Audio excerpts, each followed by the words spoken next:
খেলা শুরু হয়ে গেছে। এই খেলার জন্য এতদিন যাবত অপেক্ষা করছিলেন, কারণ সবকিছুর একটা সিস্টেম আছে, তবে মাঝে মাঝে তিনি সিস্টেমের মাইরে বাপ কইরা দেন। দর্শক, সেই ঐতিহাসিক 4টা অঞ্চলকে নিজের দেশ হিসাবে আপনার মানচিত্রেও এতদিন তো তাদের দেশে তাদের যুদ্ধ ছিল, বাট সিস্টেম বদলাইছে। আজকের দিনে এক ঠেলায় 23টা মাইরা ফেলছে ডক্টর মোহাম্মদ ইউনূস। তখনই এই মরণ হামলা চালিয়েছে ডক্টর মোহাম্মদ ইউনূস। এর মধ্যেই এবার ভারত থেকে বড় এক সুখবর এলো বাংলাদেশে। তবে কি সেই সুখবর? ভারত অনেক বড় দেশ হইতে পারে, অনেক ক্ষমতাবান হইতে পারে, কিন্তু একজন ডক্টর মোহাম্মদ ইউনূস সারা বিশ্বের কাছে একজন শ্রদ্ধার পাত্র, একজন শ্রদ্ধার পাত্র। আর এই সম্মানীয় মানুষটি হেরে যাবে? নো, উনি হেরে যাবে না। উনি জানতেন এরকম একটা মেসেজ আসবে। বিশ্ব দরবারে বাংলাদেশকে যেভাবে অনন্য উচ্চতায় নিলেন ইউনূস, ধিকৃত মোদি। জুলকারনাইন সায়ের কাজটা করলেন কি? অতি সূক্ষ্মভাবে সেনাবাহিনীর অবদানটা সেখানে উঠে এসেছে, অথবা কেন লিখেছেন, তার উদ্দেশ্যটা কি। এক রহস্যময় নারী সাংবাদিকের কথা বলা হয়েছে, বা নারী চরিত্র।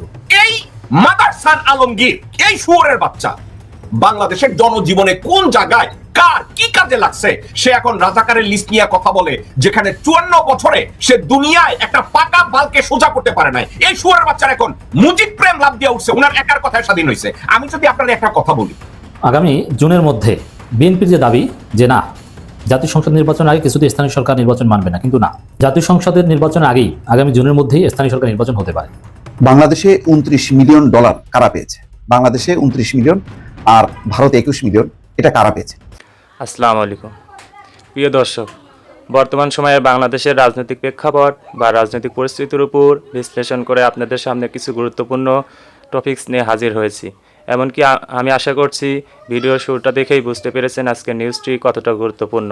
তো প্রিয় দর্শক, যারা ভিডিওটি অন করেছেন তারা ভিডিওটি না টেনে সম্পূর্ণ মনোযোগ সহকারে দেখবেন, তাহলে ভিডিওর মূল রহস্য বা আসল ঘটনাগুলো জানতে বা বুঝতে পারবেন। তো প্রিয় দর্শক, আমি আর বেশি কথা বাড়াবো না, চলুন দেখে আসি আজকের সেই কাঙ্ক্ষিত ভিডিওগুলো। তবে তার আগে বলি, যারা এখনও চ্যানেলটি সাবস্ক্রাইব করেননি তারা চ্যানেলটি সাবস্ক্রাইব করে পাশে থাকা বেল আইকনটি বাজিয়ে দিবেন, আর যারা ইতিমধ্যে সাবস্ক্রাইব করে রেখেছেন তাদেরকে অসংখ্য ধন্যবাদ। তো চলুন দর্শক, আমরা একটা লাইক দিয়ে ধারাবাহিকভাবে সকল ভিডিও বিস্তারিত আলোচনা দেখে আসি। ভারত অনেক বড় দেশ হইতে পারে, অনেক ক্ষমতাবান হইতে পারে, কিন্তু একজন ডক্টর মোহাম্মদ ইউনূস সারা বিশ্বের কাছে একজন শ্রদ্ধার পাত্র, একজন শ্রদ্ধার পাত্র, ভক্তির পাত্র। একজন শিক্ষককে আমরা যেভাবে সম্মান দেই, এইভাবে সারা বিশ্ব ওনাকে সম্মান দেয়। এখানে কোনো ক্ষমতার লড়াই না, কিন্তু সম্মানের ব্যাপার। আর এই সম্মানীয় মানুষটি হেরে যাবে? নো, উনি হেরে যাবে না। উনি জানতেন এরকম একটা মেসেজ আসবে। এখন উনি কথা বলবেন। ওই যে কয়েকদিন আগে আমি বলছি না, 7 সিস্টারে আপনাকে আমি রাস্তা দিয়ে দেব, আপনি আমাকে কি কি দেবেন। এবং আরেকটা ব্যাপার আছে এখানে, বিরাট ব্যাপার, যেটা পুরা ভারতের মিডিয়া এবং ভারতের ভিতরের ওই যে ডিপ স্টেটের সবচেয়ে বড় দুশ্চিন্তা, যেটা হলো শহীদ জিয়াউর রহমান। উনি যে একটা 7 কান্ট্রি আবিষ্কার করছিলেন, মানে 7 ভুক্ত 8টা দেশ, যেমন বাংলাদেশ, ভারত, নেপাল, ভুটান, শ্রীলঙ্কা, মালদ্বীপ এবং আফগানিস্তান ও পাকিস্তান। হ্যাঁ, এই পাকিস্তান, ভারত আর পাকিস্তানের কি সম্পর্ক আপনারা জানেন, যার জন্য সার্ক বেশি দূর আগাইতে পারে নাই। শহীদ জিয়াউর রহমান স্যার যখন মারা গেলেন চিটাগাঙ্গে সার্কিট হাউসে, ওনাকে খুন করা হইলো। ওই যে মঞ্জুর নামে একজন মেজরটা এখানে খুন করে দিয়েছিল ভাই, মিড নাইট ওইখানে গেছিলেন উনি একটা কাজে, রাত্রে সেই ঘটনা ঘটায়। ওই মঞ্জুর কিন্তু আবার জানেন গুলি কইরা মাইরা আবার একটা জিপ নিয়ে না পালাইতেছিল ভারতের দিকে পালাইতেছিল। পথের মধ্যে জিপের তেল শেষ হয়ে যায়। মঞ্জু এবং মঞ্জুর ফ্যামিলি, একজন দারোগার কাছে সেই মঞ্জু অ্যারেস্ট হয়, এবং তাকে যখন ধৈরা নিয়ে আসে একদল সিপাহী আবার যায় গোলাগুলি কইরা ওই মঞ্জুরে মাইরা ফেলায়। ওই মঞ্জু বাইচা থাকলে কিন্তু বোঝা যাইতো কে হত্যা করছিল, তারা এই সুপারি দিছিল। এটা সুপারি হত্যা। ওই যে ভারতের হিন্দি ছবিতে দেখেন না, সুপারি দেয়, এটা কিন্তু চলে। কিন্তু ভাই ডিপ স্টেটের ব্যাপার, এগুলা বুঝুম না আমরা, অনেক গভীর ব্যাপার, ওগুলো আমরা বুঝুম না। যাই হোক, এই যে মোদিজি কিন্তু বুঝা ফেলাইছে আমেরিকা থেকে আইসা, এবং পরিস্থিতি দেখা চীনের সাথে বাংলাদেশের, বিশেষ করে আমাদের ডক্টর মোহাম্মদ ইউনূস স্যারের যে সম্পর্ক, এটা আপনারা অনেকে জানেন, অনেকে জানেন না। এই যে ওনার যে ওই যে আপনার গ্রামীণ মডেলটা, ওই যে ক্ষুদ্র ঋণের মডেলটা, এটা টোটাল চীনের গ্রাম অঞ্চলে কিন্তু ছড়ায় গেছে, এবং ওরা ভীষণ উপকার পাইছে। হ্যাঁ, ক্ষুদ্র ঋণ নিয়ে ওরা ব্যবসা বাণিজ্য করতেছে, গরিবদের উন্নতি হয়েছে ভাই চীনে। ওই জন্য চীনের সঙ্গে ইউনূস স্যারের কিন্তু অনেক আগে থেকেই ভালো সম্পর্ক। এই ধরনের সম্পর্ক সারা বিশ্বেই ওনার সঙ্গে আছে, যার জন্য মোদিজি কিন্তু বুঝা ফেলাইছে এই সার্ক আবার সামনে চলে আসবে। আমাকে বাদ দিয়া, মানে ভারতকে বাদ দিয়া হতো আবার শুরু করে দিতে পারে। আর ভারতকে বাদ দিয়া শুরু করলে ওর সাথে যদি চীন জড়ায় যায়, বিশাল এক শক্তি হয়ে গেল না ভাই। এই যে দেশ পাকিস্তান, আফগানিস্তান, ভুটান, নেপাল, শ্রীলঙ্কা, মালদ্বীপ তো এমনি ভারতের সঙ্গে বুঝছেন অনেক বড় দ্বন্দ্ব লেগে রয়েছে। সব মিলাই যদি বিরাট শক্তি হয়ে যায় তখন কি করবেন? হ্যাঁ, চারিদিকেই তো আমরা এখনই কিন্তু চিন্তায় পড়ে গেছে। আমাদের সঙ্গে পাকিস্তানের সম্পর্ক ডিপ হওয়ার সঙ্গে সঙ্গে ওদের ডিপ স্টেট বইলা দিছে কাশ্মীর কিন্তু হুমকির মুখে। আবার এদিকে 7 সিস্টার হুমকির মুখে। এখানে যদি 7 সিস্টারে যদি বাংলাদেশ সুযোগ কইরা দেয় তাহলে 7 সিস্টার কিন্তু উল্টাপাল্টা হয়ে যাবে। মনে রাখেন ওই যে 10 ট্রাক অস্ত্র ওটাও কিন্তু ওদের মাথায় আছে, ওটা কিন্তু ওদের মাথায় আছে। ওই মাথায় আছে বলেই কিন্তু ওই যে উপেন্দ্র ত্রিবেদী ওই যে ওনাদের সেনা প্রধান ওই কথা বলছে যে সন্ত্রাসীদেরকে প্রশ্রয় দেওয়া যাবে না, স্বাভাবিক চোখে দেখা যাবে না। উদ্বেগ প্রকাশ করছে, উদ্বেগ। কিন্তু উনি উদ্বেগ প্রকাশ করলে কি হবে?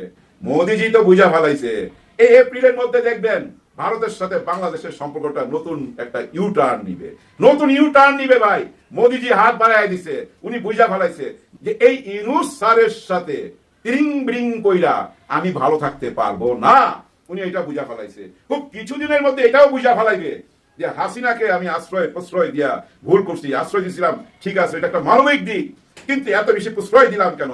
এখান থেকে পয়সা গত 6 মাস ওইখানে কি বললো উনি? এগুলা উনি যদি একটা সরি বলে দেয় তাই দেশের চেহারা চেঞ্জ হয়ে যায়, মানুষের মনের চেহারা বদলা যায়, মন বইলা যায় ভাই, মন বইলা যাইতো, মন বইলা যাইতো। কিন্তু মন বলবে না কার? আইনের।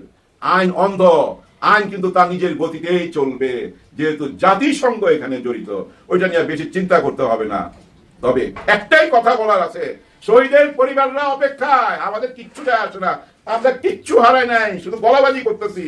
কিন্তু যারা শহীদ হয়েছে ওইসব পরিবার, যারা পঙ্গু হয়েছে, যারা হাসপাতালে আছে, তারা অপেক্ষা করতেছে বিচারের। তারা সুচিকিৎসা পাচ্ছে ভাই, সুচিকিৎসা পাচ্ছে। এই যে খোকন নামে একজন যার মুখে গুলি লাগছিল, পুরো চেহারাটা মানে নষ্ট হয়ে গেছিল, ওই ওনাকে বিদেশে পাঠাইছে, হ্যাঁ রাশিয়াতে পাঠাইছে। ওনার চেহারাটা সমস্ত ঠিকঠাক করে আগের মতো করে দিবে, সবাই চিকিৎসা পাচ্ছে, সবাই টাকা পাবে। কিন্তু টাকার চিকিৎসা পাইলে তো হবে না, বিচার চায় সেসব পরিবাররা যে তাদের উপরে গুলি চালাইছে, যে তাদের উপরে হুকুম চালাইছে।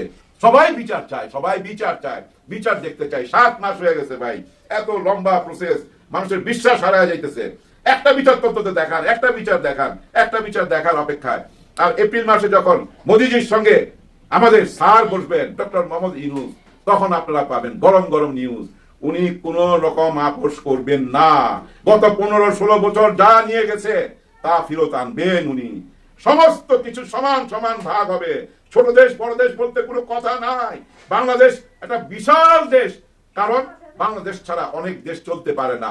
বর্তমানে এটা প্রমাণিত সত্য, প্রমাণিত সত্য। কলকাতার দিকে তাকান, হাহাকার হাহাকার। এই যে ঈদ আসতেছে, রোজা আসতেছে, অনেক দোকান বন্ধ হয়ে গেছে, ভাড়া দিতে পারে না, বেতন দিতে পারে না, সব বন্ধ হয়ে গেছে, হাসপাতালগুলো বন্ধ হয়ে গেছে। চিন্তা করেন। আর হাসপাতালের নতুন রাস্তা আপনারা মাথায় রাখেন, চীন 3টা হাসপাতাল কিন্তু আমাদের জন্য ঠিক করছে।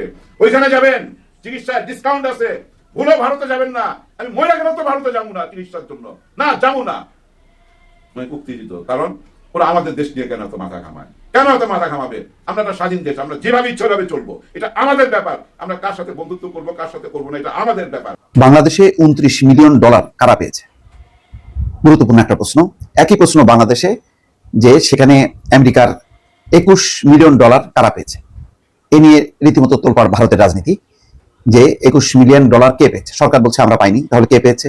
বাংলাদেশেও এখন সেই প্রশ্ন যে 29 মিলিয়ন ডলার রাজনৈতিক ব্যবস্থা শক্তিশালী করার জন্য আমেরিকা অনুদান দিয়েছে, যে এই অনুদান বাতিল করেছে, ভবিষ্যতে আর এই ধরনের অনুদান আর দেওয়া হবে না। কিন্তু ইতিমধ্যে যে দেওয়া হয়েছে বাংলাদেশে 29 মিলিয়ন আর ভারতে 21 মিলিয়ন, এটা কারা পেয়েছে? ঢাকা পোস্টের একটা রিপোর্ট এই বিষয় নিয়ে, সেখানে বলা হচ্ছে রাজনৈতিক পরিমণ্ডল শক্তিশালীকরণে বাংলাদেশকে যুক্তরাষ্ট্র 29 মিলিয়ন ডলার অর্থ সহায়তা দিয়েছে বলে কথা উঠেছে। দেশটির নতুন দপ্তর ডিপার্টমেন্ট অফ গভর্নমেন্ট এফিসিয়েন্সি গত 16 ফেব্রুয়ারি জানায় বাংলাদেশের জন্য ইউএসএআইডির এই সহায়তা বাতিল করা হয়েছে। তবে কারা বা কে এই সহায়তা পেয়েছে সেটি স্পষ্ট করা হয়নি। বাংলাদেশকে 29 মিলিয়ন ডলার দেওয়া নিয়ে মুখ করেছেন মার্কিন প্রেসিডেন্ট ডোনাল্ড ট্রাম্প। স্থানীয় সময় শুক্রবার দেশটির গভর্নরদের নিয়ে আয়োজিত এক অনুষ্ঠানে ট্রাম্প বলেন 21 ফেব্রুয়ারি বাংলাদেশের রাজনৈতিক পরিমণ্ডল শক্তিশালীকরণে একটি সংস্থার কাছে 29 মিলিয়ন ডলার গেছে। কোন সেই সংস্থা যেটির নাম কেউ কোনোদিন শোনেনি? তারা চেক পেয়েছে। আপনারা ভাবতে পারেন আপনার ছোট সংস্থা আছে, আপনি এখানে 10,000 পান, ওইখানে 1 লাখ পান। আমরা যুক্তরাষ্ট্রের সরকার থেকে 29 মিলিয়ন ডলার পেয়েছি বাংলাদেশকে দেওয়ার জন্য। ওই সংস্থায় মাত্র 2 জন কাজ করেন। আমি মনে করি তারা খুব খুশি, তারা খুবই ধনী। কয়েকদিন পর মহান ব্যক্তি হওয়ার জন্য বড় কোনো ম্যাগাজিনে তাদের ছবি প্রকাশ হবে। খুবই ইঙ্গিতপূর্ণ কথা যে মাত্র দুইজনের একটা প্রতিষ্ঠান, সেখানে $29 মিলিয়ন গেছে যুক্তরাষ্ট্র থেকে, এবং বলা হচ্ছে যে এই দুইজন খুব ধনী এই টাকা পেয়ে, এবং কয়েকদিন পর তাদের ম্যাগাজিনে তাদের ছবি প্রকাশ হবে মহান ব্যক্তি হওয়ার জন্য। ট্রাম্প বলছেন যে রাজনৈতিক পরিমণ্ডল শক্তিশালী করতে বাংলাদেশকে $29 মিলিয়ন দেওয়া হয়েছে। কেউ জানে না এই রাজনৈতিক পরিমণ্ডল কি, এটির মানে কি। আসলে এটা একটা গুরুত্বপূর্ণ প্রশ্ন যে রাজনৈতিক পরিমণ্ডল শক্তিশালী কি, রাজনৈতিক ব্যবস্থাও শক্তিশালী যদি এটা হয়, সেটাও বা কিভাবে রাজনৈতিক ব্যবস্থা শক্তিশালী করার জন্য এই $29 মিলিয়ন ব্যয় হয়েছে। এছাড়া ভারতে ভোটদানে উৎসাহী করতে $21 মিলিয়ন দেওয়া হয়েছে বলেও দাবি করেন ডোনাল্ড ট্রাম্প। ট্রাম্প বলছেন যে আর $21 মিলিয়ন যাচ্ছে আমার বন্ধু নরেন্দ্র মোদীর কাছে ভোটারদের ভোট কেন্দ্রে আনার জন্য। প্রধানমন্ত্রী মোদীকে আমার বন্ধু বলছেন। হ্যাঁ, মোটামুটি অনেক চরিত্রের মিল আছে ট্রাম্পের সঙ্গে, কিন্তু শুল্কে তো কোনো ছাড় দিল না। যেটা বলছে ট্রাম্প যে বন্ধুত্বের সাথে শুল্ক ছাড়া কোনো সম্পর্ক নেই, বন্ধুত্ব হচ্ছে ব্যক্তিগত পর্যায়ে, আর শুল্ক হচ্ছে রাষ্ট্র পর্যায়ে বা জনগণের পর্যায়ে। মার্কিন জনগণ এটার ন্যায্য হিসাব বুঝে নেবে যে এই বাণিজ্য ঘাটতি চলবে না। যাই হোক, সেটা অন্য আলোচনা। আমরা ভারতের জন্য $21 মিলিয়ন দিচ্ছি, আমাদের ব্যাপারে কি বলবেন? আমিও ভোট কেন্দ্রে ভোটারদের উপস্থিতি চাই। এদিকে বাংলাদেশে মানে বেশ তাচ্ছিল্য করে বলছেন যে আমিও তো আমার ভোট কেন্দ্রে ভোটারদের উপস্থিতি চাই। তো ভারতে ভোট কেন্দ্রে জন্য ভোটারদের জন্য উপস্থিতি বাড়ানোর জন্য কেন আমরা টাকা দেবো, এটা হলো তার প্রশ্ন। এদিকে বাংলাদেশের কোন সংস্থা যুক্তরাষ্ট্রের কাছ থেকে $29 মিলিয়ন পেয়েছে সেটা এখন স্পষ্ট নয়। তবে বৃহস্পতিবার ভারতীয় সংবাদ মাধ্যম ইন্ডিয়ান এক্সপ্রেসের এক প্রতিবেদনে দাবি করে ভারত যুক্তরাষ্ট্রের কাছ থেকে নির্বাচনের জন্য কোনো টাকা পায়নি। তারা বলেছে 2022 সালে বাংলাদেশকে $21 মিলিয়ন দেওয়া হয়, যেগুলো প্রথমে 2022 সালের জুলাইয়ে আমার ভোট আমার প্রকল্প এবং পরে নাগরিক প্রকল্পের আওতায় USAID এই সহায়তা দেয় বলে দাবি করে সংবাদ মাধ্যমটি। এটা বোঝা যাচ্ছে যে কোনো না কোনো এনজিওকে হয়তো দিয়েছে। তো এখন এই বিষয়টা যেভাবে প্রকাশ করা হচ্ছে, চিত্রিত করা হচ্ছে, সেটা নিশ্চয়ই বাংলাদেশে যখন নাকি সেই এনজিও নাম, ব্যক্তির নাম প্রকাশ পাবে, এটা বাংলাদেশে একটা ঝড় বইবে, এই ব্যাপারে কোনো সন্দেহ নেই। দর্শক, আগামী জুনের মধ্যে বিএনপির যে দাবি যে না, জাতীয় সংসদ নির্বাচনের আগে কিছুতেই স্থানীয় সরকার নির্বাচন মানবে না, কিন্তু না, জাতীয় সংসদের নির্বাচনের আগেই আগামী জুনের মধ্যেই স্থানীয় সরকার নির্বাচন হতে পারে, সে ইঙ্গিত আমরা পাচ্ছি। দর্শক, বিএনপির রাজনীতি শেষ হয়ে যাবে, কিছু করতে পারবে না। আমি যেটা বলছি, বাংলাদেশে বিএনপির ভবিষ্যৎ নেই। 24শে গণবিপ্লবের পর বিএনপি ধীরে ধীরে অপ্রাসঙ্গিক হয়ে উঠবে, কারণ 24কে বিএনপি প্রতিপক্ষ বানিয়েছে। 24শে বিএনপির কোনো স্টেক নেই। বিএনপি এখন একটা ছন্নছাড়া অবস্থায় আছে। বিএনপি সেন্ট্রাল কমান্ড কাজ করছে না। এর ফলে বিএনপির পতন কিংবা ধ্বংস অনিবার্য। কালের বিবর্তনে বিএনপি হারিয়ে যাবে। বিএনপি যদি এই 24 পরবর্তী সময় ক্ষমতায় আসতে না পারে, এই নেক্সট ইলেকশনে, তাহলে ভবিষ্যতে বিএনপি আর কোনোদিন ক্ষমতায় আসতে পারবে বলে মানুষ মনে করে না। কারণ আওয়ামী লীগ গেলে বিএনপি সেই পথেই যাওয়ার যথেষ্ট সম্ভাবনা। কারণ আওয়ামী লীগকে মানুষ পিটিয়ে দেশ ছাড়া করেছে, এর মানে পুরনো রাজনীতির প্রতি মানুষ বিভ্রান্তি দেখিয়েছে। তো দর্শক, স্থানীয় সরকার নির্বাচনটা সুষ্ঠু হওয়া এবং জাতীয় সংসদ নির্বাচনের আগে হওয়াটা, এটা বিএনপির বাঁচামরার লড়াই অনেকটা। এখন বিএনপির বাঁচামরার উপর ভিত্তি করে তার দেশ চলবে না, দেশ চলবে নিয়ম অনুযায়ী। যেমন স্থানীয় সরকার নির্বাচন আগে হলে বিএনপিতে ভয়াবহ অন্তর্কুন্ত হবে, বিএনপিতে মারাত্মক গ্রুপিং হবে, বিএনপির চেইন ভেঙে পড়বে, কমান্ড ভেঙে পড়বে, তার প্রভাব জাতীয় নির্বাচনে পড়বে এবং বিএনপি নির্বাচনে হারবে। এই তো এই কারণে এট এনি কস্ট বিএনপি স্থানীয় সরকার নির্বাচনকে ঠেকাতে চায়, স্থানীয় সরকার নির্বাচন হতে দিতে চায় না। কিন্তু না, স্থানীয় সরকার নির্বাচন জুনের মধ্যে হতে পারে, সম্ভব, ইঙ্গিত পাচ্ছি। সংস্কার কমিশন বলছে এখনই স্থানীয় সরকার নির্বাচন সম্ভব। সংস্কার কমিশন এই কথা কেন বলছে? কয়েকটা খবর একত্রে মিলিয়ে নেন। উপদেষ্টা আসিফ মাহমুদ বলছেন সরকার নীতিগত সিদ্ধান্ত নিয়েছে আগে স্থানীয় সরকার নির্বাচন হবে। সংস্কার কমিশন বলছে এখনই স্থানীয় সরকার নির্বাচন সম্ভব। জামাত বলছে, ছাত্ররা বলছে, এদেশে অধিকাংশ জনগণ বলছে, বিএনপির লোকজন বলছে আগে স্থানীয় সরকার নির্বাচন জরুরি। যুক্তি বলছে, সায়েন্স বলছে। বিএনপির আসিফ, বিএনপির একজন সঙ্গীত শিল্পী, বিএনপি করেন, তিনি বলছেন আগে স্থানীয় সরকার নির্বাচন, এরকম অনেকে আছে। তো দর্শক, এখন আবার সংস্কার কমিশন বলছে, এর মানে বাস্তবতা বলছে আগে স্থানীয় সরকার নির্বাচন সম্ভব, জনগণ চায়, অতএব স্থানীয় সরকার নির্বাচন হবে। ভিপি নূর এরা জোরালো ভূমিকা পালন করছে। অতএব বিএনপির দিন শেষ। বিএনপি যারা করেন হতাশ হয়ে যান ভাই, বিএনপি কিছু করতে পারে না। গত 15 বছর কত হুমকি ধামকি দিয়েছে, কিছু করতে পেরেছে? বিএনপির কথা কিছু হয়েছে? ঈদের পর আন্দোলন করবে, সেই ঈদ আর এসেছে। অতএব এই বিএনপির ভবিষ্যৎ নাই। যারা পটেনশিয়াল, যারা ভবিষ্যৎ ভেবে রাজনীতি করেন, তারা বিএনপি। প্রিয় দর্শক, আমি আশা করছি নিউজটি সম্পূর্ণ মনোযোগ সহকারে দেখেছেন। নিউজ সম্পর্কিত কোনো তথ্য বা মতামত থাকলে কমেন্ট বক্সে জানিয়ে যাবেন। আজকের মতন এখানে শেষ করছি, ফিরছি পরবর্তীতে কোনো নিউজ নিয়ে। এ পর্যন্ত ভালো থাকবেন, আল্লাহ হাফেজ।